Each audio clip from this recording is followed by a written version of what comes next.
Welcome. Gut-wrenching reactions when someone has done us That's wrong. the worst feeling ever. I'm Kathy from the Intimacy Dojo, and I'm here with Rick from Thriving Now.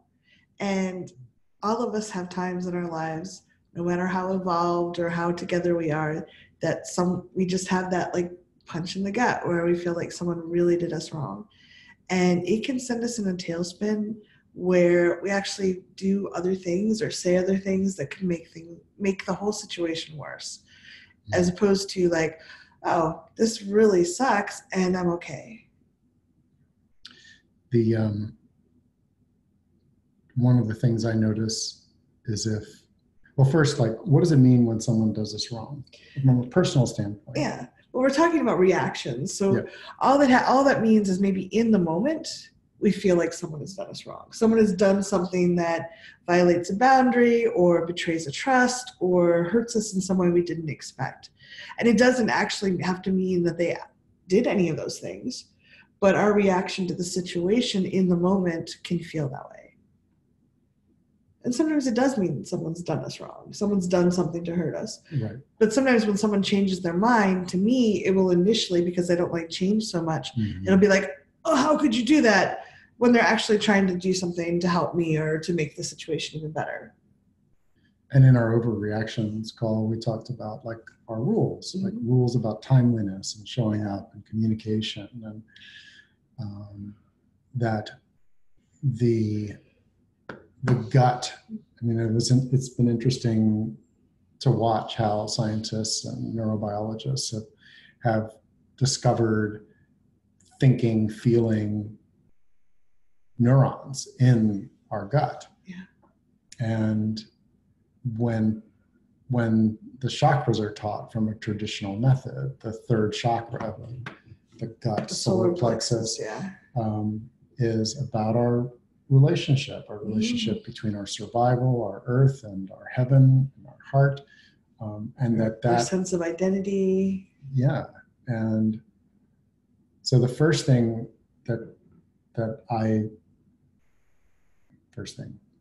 what's coming to me around gut reactions is this being aware of the sensation that there actually is something going on in the gut, because it can be so painful that I'll want to get away from it, and getting away from my gut will tend to like take me up into the upper reaches of my solve it, flee it, fight it, blame it, shame it. Yeah, I think it's really that, especially if we feel like it's a sudden surprise or we really weren't expecting from that person, it can really knock us out of our grounded space and into fight, flight, freeze. And I know we can just be hit so hard that we don't feel grounded at all. We may go immediately to one of my favorites, quote unquote, is shame. So if something happens that I think wasn't intended, so maybe Rick calls me up and says, I know we're going to the movies tonight, but I'd really rather do this other thing. And before I even hear what the other thing is, I immediately will feel this flood of shame that he doesn't care about me. I'll make up a story in my head. He doesn't care about me enough. I'm not worthy of his attention. He doesn't want to go to the movies with me. And he might be simply saying, there's this really cool dinner and dance that I'd like to go to. Would you like to come with me? I think that would be even more fun. But I don't even hear that part. I'm just like immediately jumping to something happened that's bad, and that person's trying to take away something that matters to me. And our survival brain is going to be looking for threats around that. You talk a lot about how our social aspects of our primitive brain can be really powerful. Yeah, the core part of our limbic system that is connected to our social and emotional. If you look at the difference between lizards and mammals, mammals have social structures. And to have a social structure, you have to have sensors and things that are geared toward how do I fit? How do I fit? How do I respond? What's the reaction that keeps me safe and keeps the social structure cohesive, so that I'm not cast out, and that the people that are a part of my world stay with me. Could we just do some tapping on that first initial like, ugh, feeling? Yeah. I'd love to, because if we're going to have emotional freedom, it means being aware of like, what is my reaction? If I'm getting something in my gut, what is my reaction? And being aware of that and being able to be with it so that we're not bouncing off of it before we get our wisdom. Yeah, I think it's important to note that emotional freedom doesn't mean we don't get that reaction. It just means we step out of it a lot faster before we start posting on Facebook about an asshole that person is. So would you like to lead or would you like me to? Would you? Yeah. So big fan of practice. Even if you know that you've done this 1,000 times, the more times you practice, the faster you'll step into it. And it's also just really good for your body day to day. Take a nice, slow, deep breath. Feel your feet on the floor, wiggle your toes. Like, notice what the texture is. If you have your socks or shoes on, or the floor, like the rug or a tile, or what are you feeling in your toes?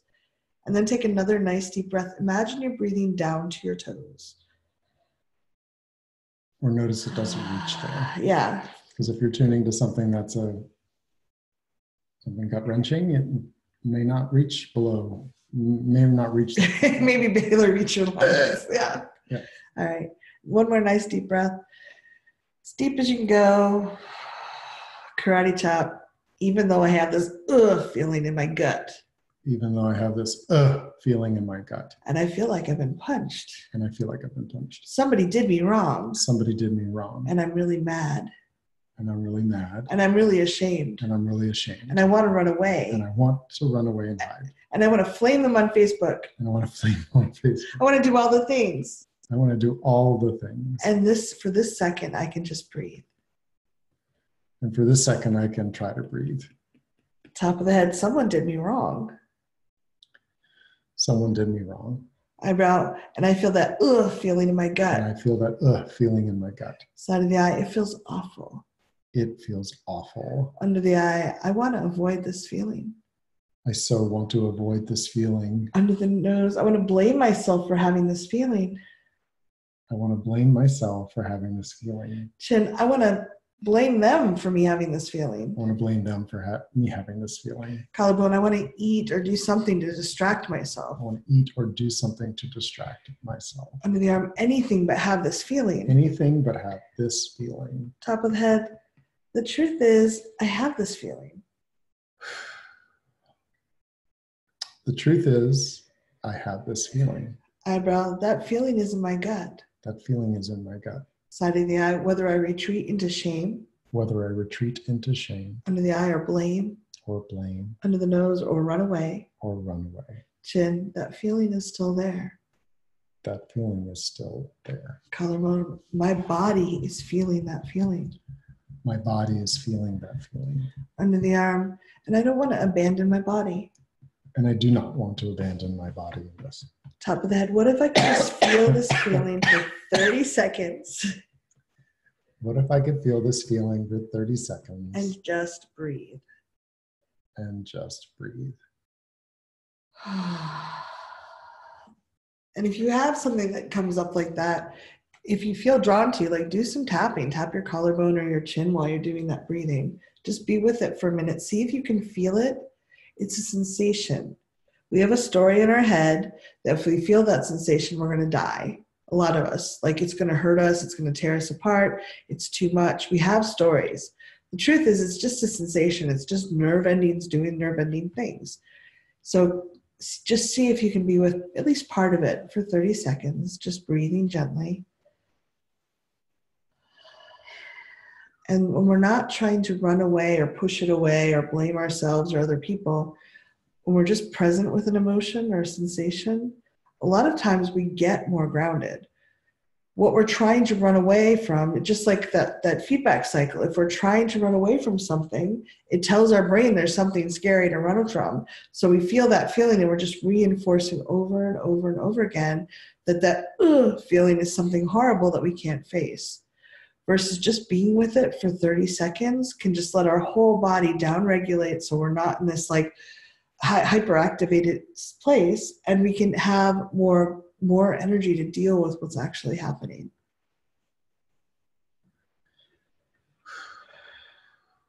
Right. So we talked about gut reaction. So just the terminology that we're moving toward is that a reaction is something that arises naturally. And sometimes we're sensitive people. Like I'm very sensitive to relationship stuff for a lot of reasons, including probably just the way I was wired. And I love that. And it means that when there's a disturbance in the field or a conflict, or you and I were talking about stories that people make up about us, especially if they're pointing their finger and go, you are. Yeah. Like the reaction is what stimulates. Some people use the term trigger because it can feel like that. It activates us. And the type of tapping that you just guided us through is, okay, we just spent a minute or two doing that. If we get in the habit when we notice that we're still in the reaction of spending a few minutes or 30 seconds with the physical, being present and allowing ourselves to be in our body and grounded. And there was acceptance in your tapping too. It's like, this is what is right now. I don't have to figure out all the ramifications or who's right or who's wrong. I just have to be with the feeling. So the grounded the grounding, even if not grounded, solid, I'm all better. It's just being with, and then moving with some acceptance. Once it's that part of it that takes us out of reaction and into a place where we have some increased capacity to respond, to choose. We're not just blindly like when we're really deeply in our primitive brain, we're very reactive. This is what happens if you're trapped in a burning building and there's literally no way to escape. Our brain will just that survival brain will just take over. We might fling ourselves against the wall randomly. Occasionally that works. It works often enough that that's part of our DNA. Like great grandfather went berserk. Yeah. And he lived. Oh, okay. Maybe the fires weaken that wall enough that you get out. But when we're reacting that way in normal circumstances, when we're not in a life and death situation, even though that feeling can feel life or death, we're not going to make the best decisions. We're just reacting versus making chosen. Like we're not choosing. We're not like, oh, wow, that person's having a really rough day. Maybe they just did their best. Like we can ruin friendships, we can lose jobs, we can ruin situations just by like that flinging ourselves at whatever's happening. And reaction has a cost, at least in my body, in my mind, my rest. If I'm, and it's a scale. So if I'm highly reactive, my brain is spinning. I'm adrenaline, cortisol, all those chemicals. I've got all of that happening, and I'm going to get depleted. And it means that the cost of the relationship, the cost of repair becomes higher. And so, as a friend of mine says, you have certain things you can brush off in a relationship, and there's certain things that dent the relationship permanently. When we're flinging ourselves around reacting, that's much more likely that's the time we're going to be denting the relationships. Yeah. Or that I just got dented. Yeah. And I need to recalibrate and adapt in my rather than adding more dents to everything else. Yeah. So, can we do a little tapping on that? Yeah. Yes, please. And so again, like this dynamic of coming up into the head is what I was taught. To get into your head, not to get into your body. Yeah, all through kindergarten, you're supposed to think it through. Yeah, think it through. Use your impulse control. So coming back into the body about the feeling of someone's done me wrong. And feeling also your feet on the floor. Noticing your breath and consciously taking a breath.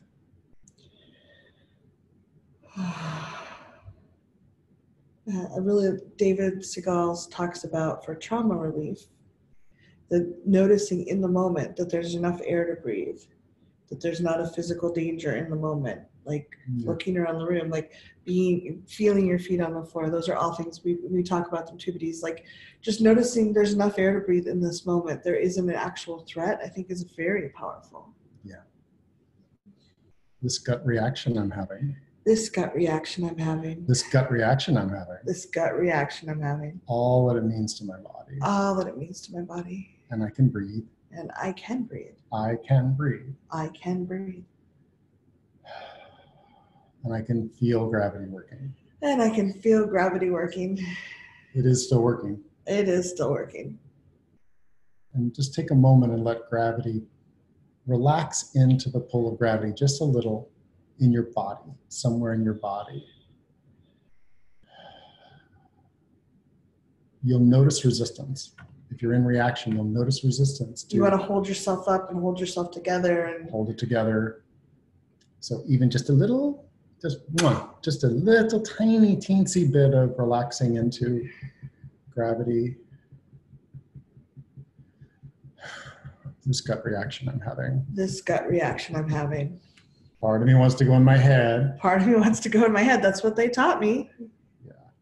Part of the energy wants to go to my fists. Part of the energy wants to go to my fists. Good boys don't, good little boys and girls don't do that. Good little boys and girls don't do that. Part of me doesn't know what to do with it. Part of me doesn't know what to do with it. And it's okay. And that's okay. I can be present with myself. I can be present with myself. Just for 30 seconds. Just for 30 seconds.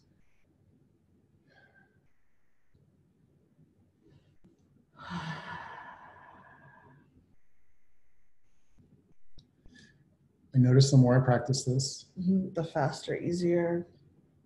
I won't have 30 seconds if I'm actually reactive, but I might have 3 milliseconds, and wow, that's an eternity between reaction and what I do next. 3 seconds feels like a vacation, where I'm letting that trend, instead of escalating, I'm sending the signal, because I've cultivating it, still cultivating it. I'm cultivating the signal that says reaction leads to what? Reconnection, grounding, and reducing sensation rather than escalating the trigger. Yeah, I think we're tuning into the sensation in our body, reducing I call them brainstorms. Like I'll have this like, that person did me wrong and he did this other person, he did that to the other person and he did it to me the other day. And I get on the hamster wheel and it goes faster. So really it's like reducing stimulation. Yes. Like we're actually tuning into ourselves rather than the tuning the stories to the stimulus. And we're not amping things up. Yeah.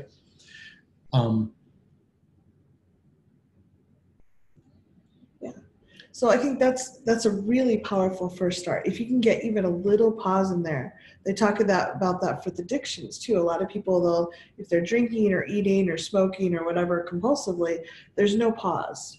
There's the impulse and then the action are linked. And just putting a little bit of space in there gives you so much more control. So just by first going into your body, just feeling it a little bit. Now, usually what comes up if you're starting to feel your body, you're going to have some feelings.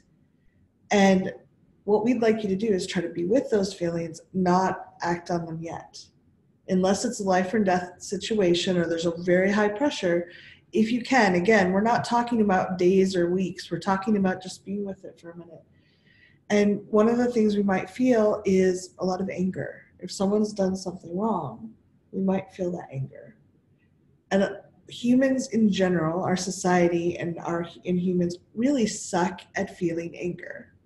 We are taught you must forgive. Good people don't get mad. Stuff it down. So I'd love to do a little tapping just on feeling the anger, if that's okay. Mm-hmm. So take a nice, slow, deep breath. And if you'd like to, tune into a time where you were a little bit angry. We're not going to deal with 8, 9, 10s right now. We're going to deal with like 2s and 3s. Like somebody did something that kind of pissed you off. So if you can think of a time where wow, my friend said that we do this thing and then they didn't. Or, my friend borrowed my favorite sweater and it got ruined or something like that. So just tune into that and notice, just kind of feel it in your body.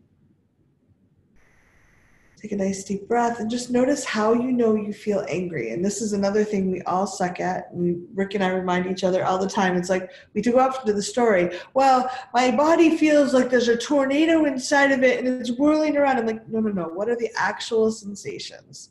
Like, try to get it out of the story we're telling each other. And like, do you feel pressure? For me, I often feel hot, like a hot air kind of feeling here that I don't necessarily want out. So then one more nice deep breath. Karate chop. Even though I don't want to feel my anger. Even though I don't want to feel my anger. And I don't have any practice with it. And I don't have any practice with it. I want to avoid this a lot. I want to avoid this a lot. The truth is my body is feeling this anger. The truth is my body is feeling this anger. And it's feeling it right there. It's feeling it right there. And it feels just like that. And it feels just like that. And I want to tell a story about it.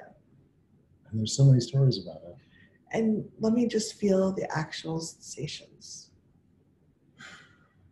And let me just feel the actual sensations. Top of that, why are we even doing this? Why are we even doing this? Eyebrow, it's so stupid. So stupid. Side of the eye, I hate doing this. I hate doing this. Under the eye, I kind of feel angry that I have to do angry this. I have to do this. Under the nose, I feel that anger right where? I feel that anger right where? Chin, what does it feel like?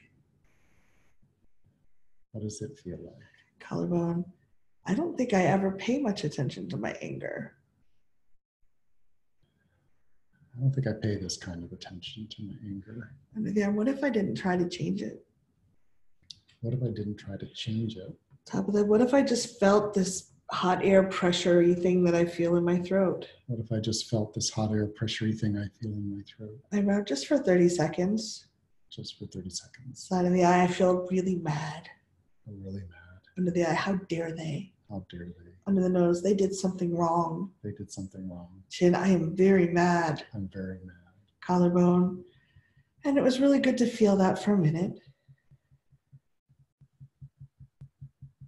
Feels useful to have done that for a minute. Under the arm, kind of like I was stretching myself a little bit. Yeah, stretching. Top of that, and now I can put it away and take a nice deep breath. And now I can put it away. What do you mean by that? So we were focusing on the intensity and the intention. Most humans have really good muscles for suppressing anger or putting it away. The problem is it always squirts out sideways later. We often get passive aggressive. We're often told we should forgive people before we're ready to forgive them. Or we should let it go. Or like one of my things I struggle with is low self-esteem. So I feel like, oh, well, that person has been so good to me, I've got to put it away. Like I'm not worth being angry. Mm-hmm. Like I'm not good enough to be angry. Whatever it is, like we often try to stuff it down. And because we don't have muscles to feel it very much, it might be good you're going to step into it, notice that you could handle it, and then step back out for a little bit. Like step back out, like put it down like it's a weight. Yeah. Something that says, I did that. Yeah. And now feel your body, go back to let's all go back to our gut for a moment. Yeah. And just see, like all of a sudden now my other hand connects lower belly. Mm-hmm. Like that's what's grounding. Yeah. Yeah. And I think that sometimes just acknowledging that there's anger there and looking at it for just 30 seconds can just give us a space for it. And we can certainly do more tapping and try to clear out anger. It's just an emotion. It's just something people feel. But if we're trying to ignore it, if we're trying to press it down, it's like that beach ball underwater. The more we press it down, the harder it gets. And we're putting a lot of our energy there instead of just being grounded and calm. One of the explorations that's alive for me is, how do we metabolize energy? If I eat, had a burger for lunch, and having eaten the burger, I'm metabolizing it. Right now, there are parts of it that are being used and parts of it that are passing through, and that's all in progress. And I think that something as powerful as interpreted by our gut as Yeah. we've been done wrong Yeah. is something that gets metabolized. Mhm. And I've come to sense that there is metabolites in that are actually nourishing, empowering. Mhm. You know, sometimes we need to build the wall with someone whose energy and attitude, like boundaries. Mhm. A wall is a type of boundary that we have. Like there are property lines that don't have walls on them, and if people are respecting those, it's not as hard as a physical wall. And sometimes we do build a wall, and they say fences make good neighbors. In some places, that's absolutely true. Mhm. And I think energetically, there's an opportunity if we metabolize some of that energy. And the grounding for me, like on an energy approach, if I'm grounding, that which is not useful to me has a pathway back to source, back to the earth, to be radiated out through palm of hands, through voice, Mhm. through the top of my head. My energy centers have an intelligence in them. If I'm in reaction, a lot of that, I wish there was a better term for that, for higher level intelligence. It's just not, it's more developed. It's something that allows humans to interact in very complex ways compared to a lot of animals. And when those are online, my energy field knows how to, whether repair is possible. Yeah, your even if it's prefrontal not. cortex is involved, not just your primitive brain. Yeah. And our primitive brain has the intelligence of a small dog. Do you want a small dog to decide whether you could tell your boss off or cut off? Exactly. or run and hide or eat all your kibble so you don't have to feel it. Like, it's better if we can step out of that. And you're right, anger has a lot of power in it. It does. It's a great way to. It points me to something that's important to me. That there is a hurt or something, a rules violation or something else that is happening. And it can be that it leads me to be aware that the rule that I have, like we talked about in overreaction, the rule actually needs to be modified about like what it means, the rule about arriving on time, to allow more flexibility for myself to not be in reaction and for other people to be in the flow of their life. And sometimes it's like, no, I do not want to be teased. You know, I okay. really, if somebody does it occasionally, like just a little bit of something, I can brush it off. It's not the end of the relationship, but something that, like someone who teases me or someone that really has put downs. Like there are families where there are really powerful put downs. It's the kind of thing that's like, yeah, it's not even me. And my body is in, my gut says there's something really, it's like looking at a rotten food. I get a gut reaction. There are things that are like that. Well, and I think what Sasha said about building a wall in a relationship after something's repeating over and over again. A lot of times people are repeating that pattern because they're getting the reaction out of you they want to get. So the more you can build in a little bit of space, and then I have a friend who does pick like that. He picks kind of harshly, comes out a little passive aggressive sometimes. And if you call him on it, he'll just, oh, I was joking. But he kept doing it because I was reacting. I would get hurt and withdraw and sulk, and then he would get to kind of laugh at me for doing that.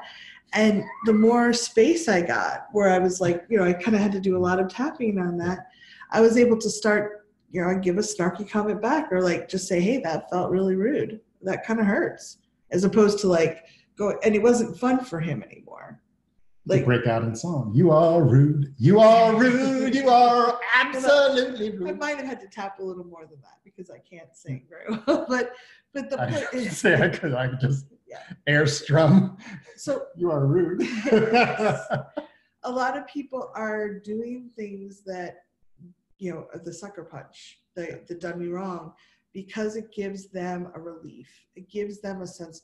They're often reacting to their own internal stories. You represent someone entirely different than who you are.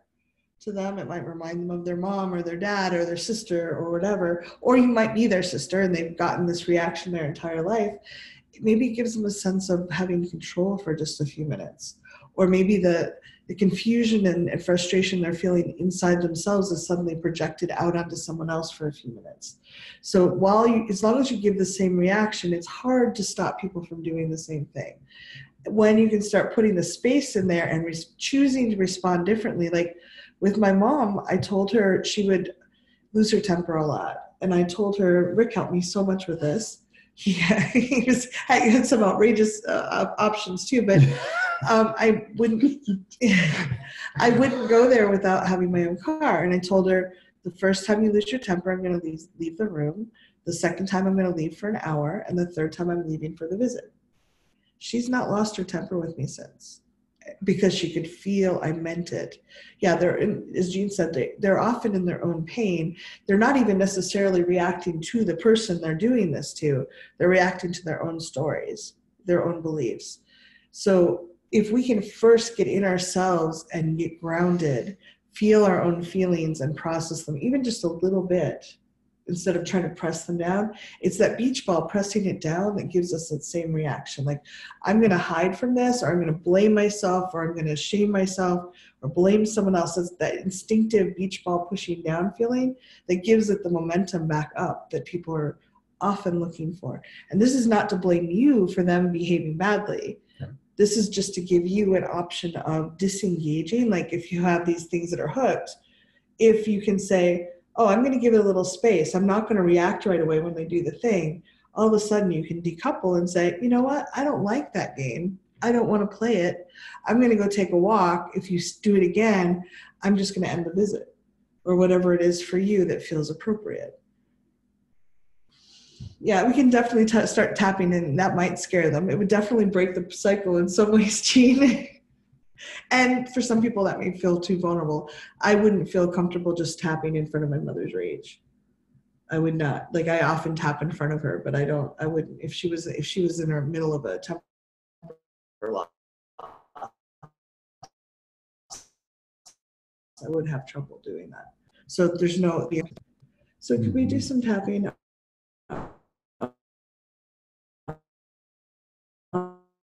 on when they're like, they're pushing our buttons? They're continuing to do us wrong. Yes. Would you like to leave that, or should I? Yep. Okay. So if you have a situation, and most of us can probably think of something, whether it's the neighbor that lets their dog poop on your yard every day, or the mailman or the paper delivery boy that throws the paper so it's in the water every day, whatever it is. We have people in our lives that just keep repeating the same thing. Just take a nice, slow, deep breath. Karate chop. It is really hard to stay grounded around this. It is really hard to stay grounded around this. That asshole keeps doing me wrong. That asshole keeps doing me wrong. Over and over. Over and over and over again. And they seem to get something out of it. Yeah, they seem to get something out of it. And that really pisses me off. That really pisses me off. Top of the head, and I wonder what I'm doing wrong that they keep repeating it. And I wonder what I'm doing wrong that they keep repeating it. Eyebrow, and I just want to avoid the whole situation. I just want to avoid the whole situation. Side of the eye, maybe I'll move to a different city. Maybe I'll move to a different planet. They're doing me wrong over and over. They're doing me wrong over and over. Under the nose. And I'm really tired of it. And I am really tired of it. Chin, what if they're not actually even seeing me? What if they're not actually even seeing me? Collarbone, what if it's not about me at all? What if it's not about me? Under there, what if they're messing with ghosts in their own head? What if they're messing with ghosts in their own head? Top of the head, they're haunted. What if they're haunted? Eyebrow, maybe they're haunted by their own stories and beliefs. Their own stories and beliefs and patterns and reactions. Side of the eye, maybe I don't have to react in exactly the same way. I'm open to reacting in a different way. Under the eye, what if I can ground and be present with what I'm feeling? What if I can ground and be present with what I'm feeling? Under the nose, what if I can metabolize what's happening in my body? What if I can metabolize what's happening in my body? Chin, and then choose how I want to act. And choose how I want to act. Collarbone, not reacting. Not reacting. Under the arm, looking for a different solution. feeling for a different solution. Top of the head, and being with me the whole time. And being with me the whole time. Nice deep breath. So just notice what you feel in your body there. It may feel impossible. Again, we talk often about building muscles for this. The first time we go to the gym, the first time we're trying to feel anger, the first time we're trying to get a little space in there, it feels impossible. And a lot of people give up right there and never get it.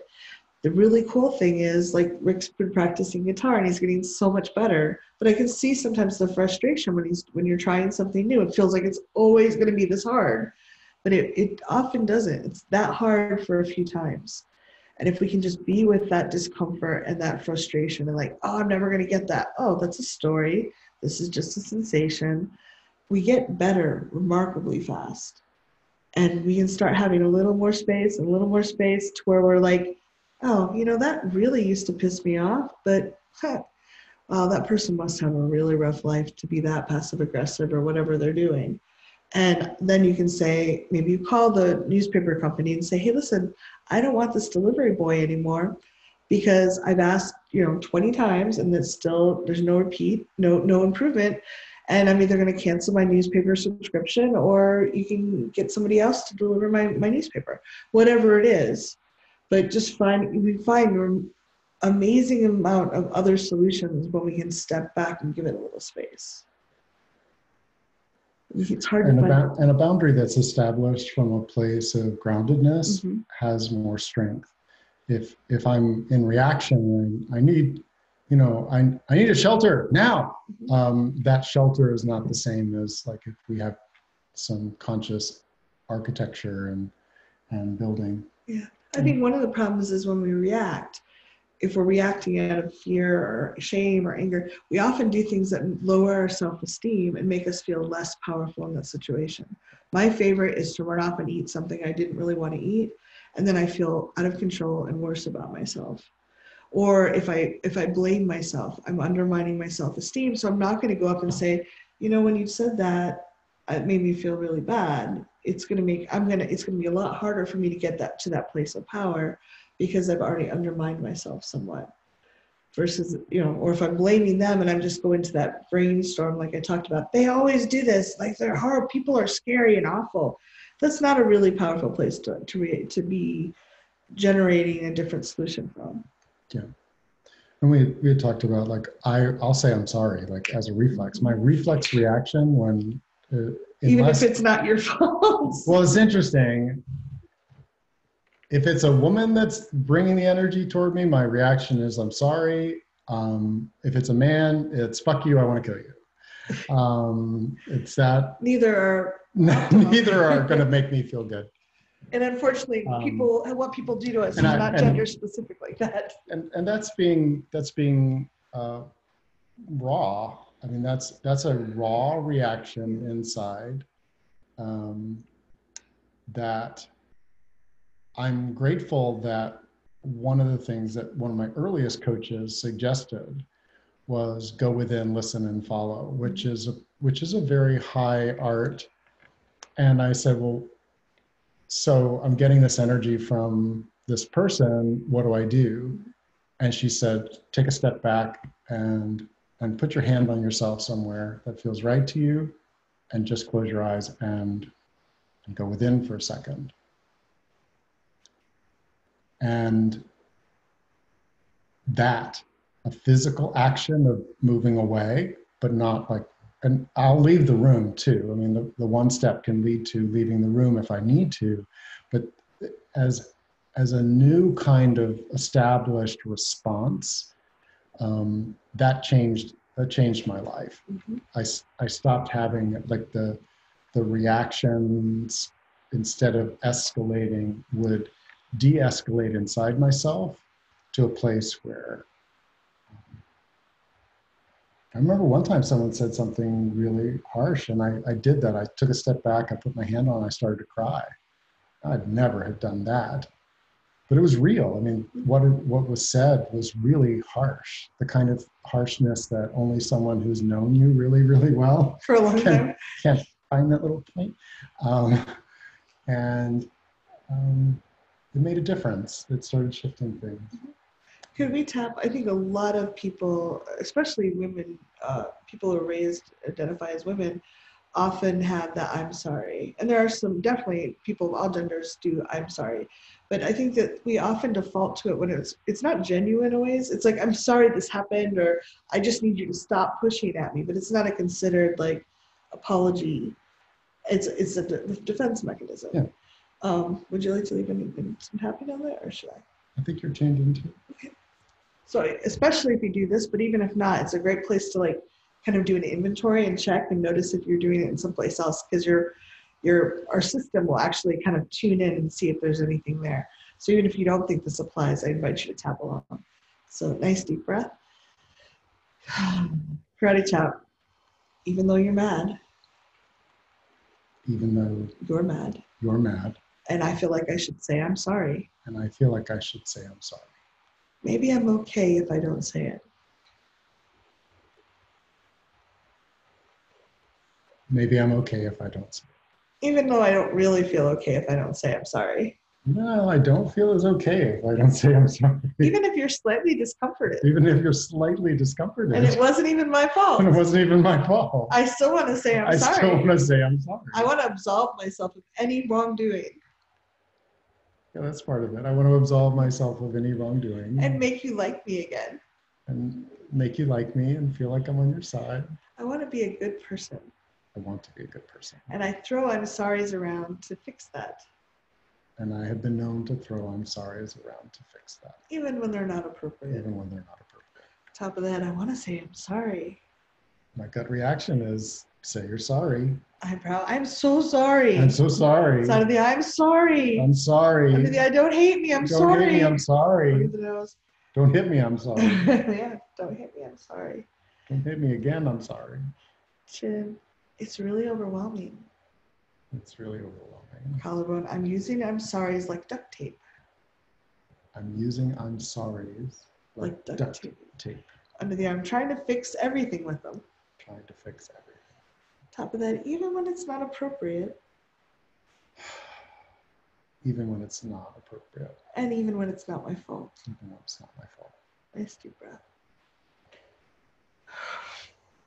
It's not a very powerful way to be with people, to throw I'm sorry's around, because it doesn't let them have their own feelings. It's kind of trying to patch everything.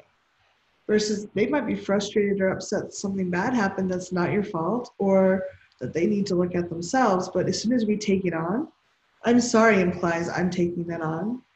I need to fix it, or I need to make up for it, or just tries to wash it away. It's actually not a very powerful response unless it's actually, if we stop and we think about it and we genuinely did something we're sorry for, then, and I'm guilty of this, I have fingers pointing back at me. I throw it around like duct tape or dollar bills, like, here, take the sorries and leave me alone. When really there's much more powerful responses also often. And thank you. I think I was lost there a little bit and just feeling like, where in the world did this come from? And I can feel my little Ricky being told, say you're sorry. Always. Or you're going to be punished. If you either say you're sorry or else, there's an energy to it. And so thank you, because I think that goes right back to our topic today, the gut reaction when people do us wrong.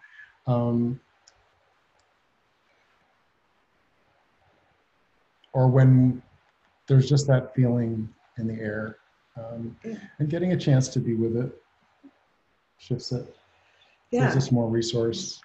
Well, and if you tapped along, that's going to give you a little more space the next time. And again, it's about building more and more resilience. Not necessarily fixing it overnight, though sometimes that does happen. Yeah. Any of you have something you'd like to share? There's a chat window. You can raise your hand if you'd like to share something. Yeah, I'd love to tap on anything else that's alive for you that you'd like us to tap on.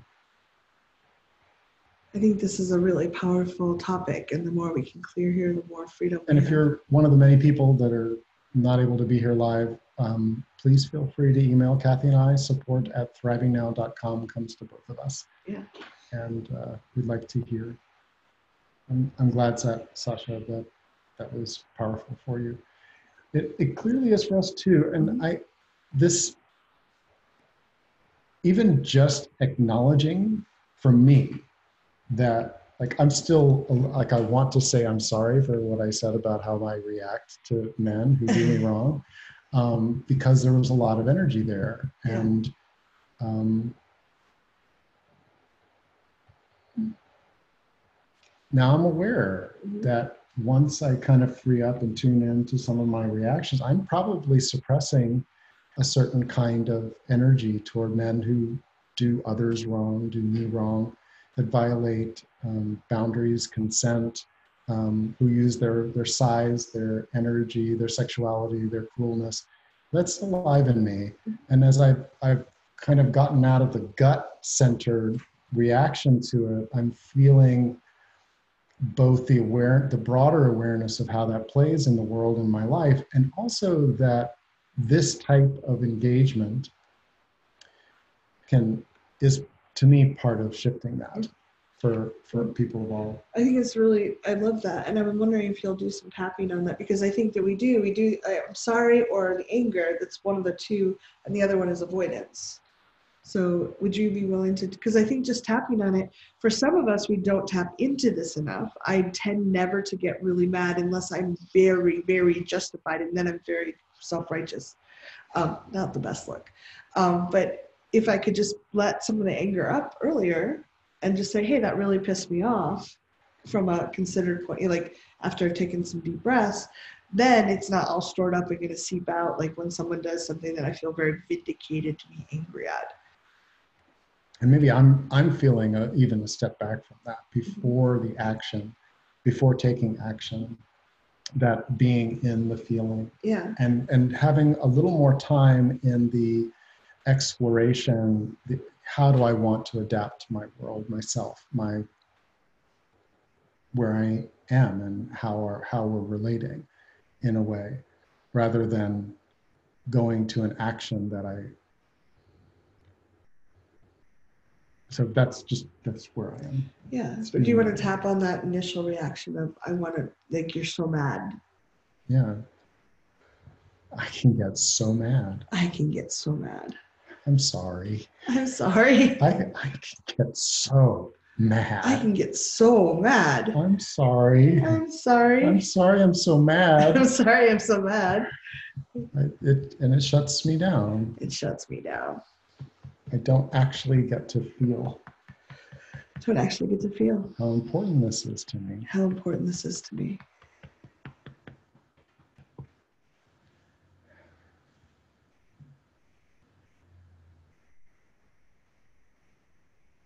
There are things that are important that make me mad. There are things that are important that make me mad.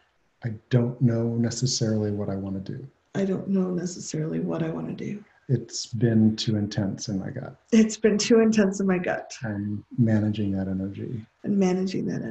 I'm sorry. I'm sorry. What if I'm not anymore? What if I'm not anymore? These things are important to me. These things are important to me. And I don't necessarily want to grab my sword as my reaction. And I don't necessarily want to grab my sword as my reaction. And it's really important to me. And it is really important to me. And I'm feeling more confident. And I'm feeling more confident. In my gut. That I can feel it. That I can actually just feel it.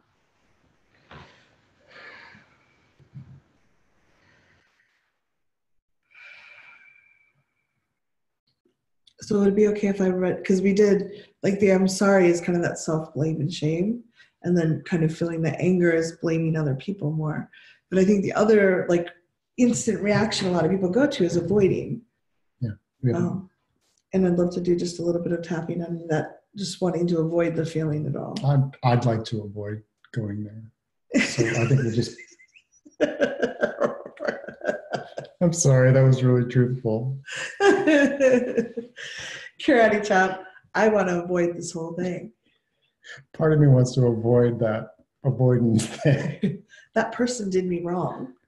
The person did me wrong. And I don't even want to acknowledge that. I don't even want to acknowledge that or be around it. Give me a piece of cake. Give me a piece of vanilla double layer sheet cake with buttercream frosting with a little flower on top. Just one little flower on top. I'll feel all better. Give me a video game. A video game. Or a beer. Or a beer. Or some chocolate. Or maybe I'll go shopping. Yeah. Let me distract myself from this feeling. Let me distract myself from this feeling. But it's still going to be there. It's still going to be there. Top of the head, they did me wrong. They did me wrong. Eyebrow, and I just want to eat. And I just want to eat. Side of the eye, or distract myself somewhere. Distract myself somewhere. Under the eye, I need to distract myself. I need to distract myself. Under the nose, when I was little, I did need to distract myself. When I was little, I did need to distract myself. And I didn't have a lot of power. Yeah, I did not have a lot of power. Collarbone, so distracting myself was super smart. Distracting myself was super smart. Under the arm, but now it just leaves all this stuff stuck in my body. And now it leaves all this stuff stuck in my body. Top of the head, and it doesn't help me reply powerfully. It doesn't help me reply powerfully.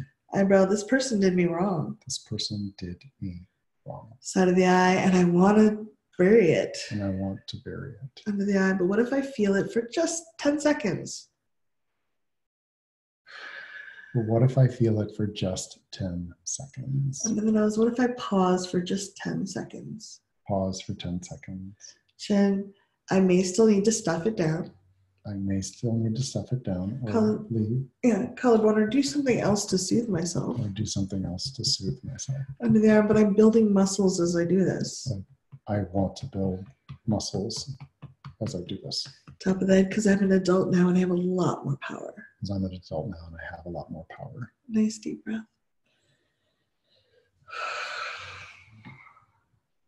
And it really is about building the muscles. Like, can I feel this just for a few seconds?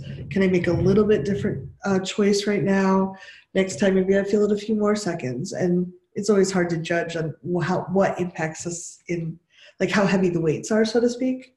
Like different situations. Some of them like, that's 100-pound weight. I'm going right for the chocolate, and then I'm going to call my friend while I'm eating the chocolate, and I'm going to like get some spotter. Or, hey, do I really need to do that this time? I feel like I want to say that, like, for me, my well-being came from being able to give myself permission to leave consciously, to respond in a situation, to take care of myself by leaving, that I didn't have to stay there and be abused or yelled at.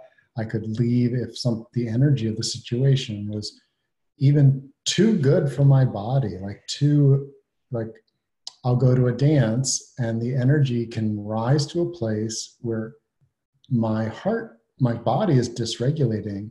If I don't give myself permission to leave, then what kicks in is some of those other things.